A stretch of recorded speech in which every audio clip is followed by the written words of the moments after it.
Hello everyone, this is Maria. Hey, I'm back guys. Guys, narapi share ba? As in, this is about accepting criticisms. Ngayon bang criticisms nga lisod ka ayo i-accept na po'y criticisms na kabalota sa itong kagalingon nga dapat siyang i-accept bahalag sakit. Okay, those are criticisms na makaayos imuha to push you forward, to push you more. As in guys, grabe mao din akong na-realize kay na isa ka person grabe gyud sakit gyud kaayo siya mag-istorya na gyud siya yung mga istorya nga grabe kasakit gyud. And then later on na-realize gyud na ako no, bantog day nga ani siya kay para rapo iingon niya na nga mga words kay para rapod sa imo ang kagalingon, para sa ako ang kagalingon. Na-realize na ako nga para ra day siya sa akong kagalingon nga nakita ni guro niya, nakita niya nga na ako'y potential. Na-realize gina na ako guys, that is not to brag but reflection gini na ako sa akong realization nga naa siya'y nakita sa ako ang potential nga blind kaayo ko. Siguro nakita na ako pero wala gid na ko siya gi-accept fully bitaw.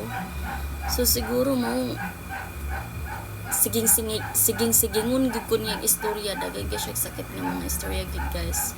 Sige kay makaingon ko nga naglagot na gyud ko niya nga person, pero as time goes by bitaw guys diya na ko na-realize nga para rigid siya sa ako dili siya maka-benefit kundi ako. Kay kanus pa day ko move, kanus pa day ko mag-change kanang ulahin na kaayo, diba? So guys, mo ginang kamo kung naagid mo bitay ka ng mga friends or kaila nga nagapasakit og istorya sa inyo, i-filter sa inyong mind guys kung pwede ba siya ma-accept, na ba ko'y pwede ma-accept ani, unsay reason nga nung i-accept nako, nagpaggahi lang ba kong ulo or maod ba dyan ni tinuod or dili ba dyan ni tinuod.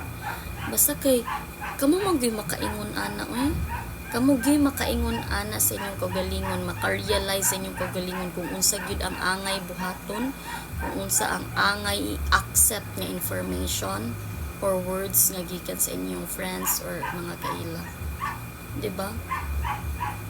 Basta kay hunahon lang gyud kung unsay makaayo sa imo para to improve, to grow.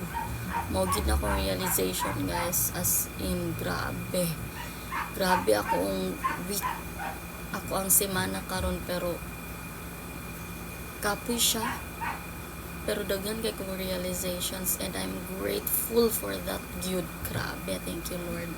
Sumara na akong machika guys. Bye.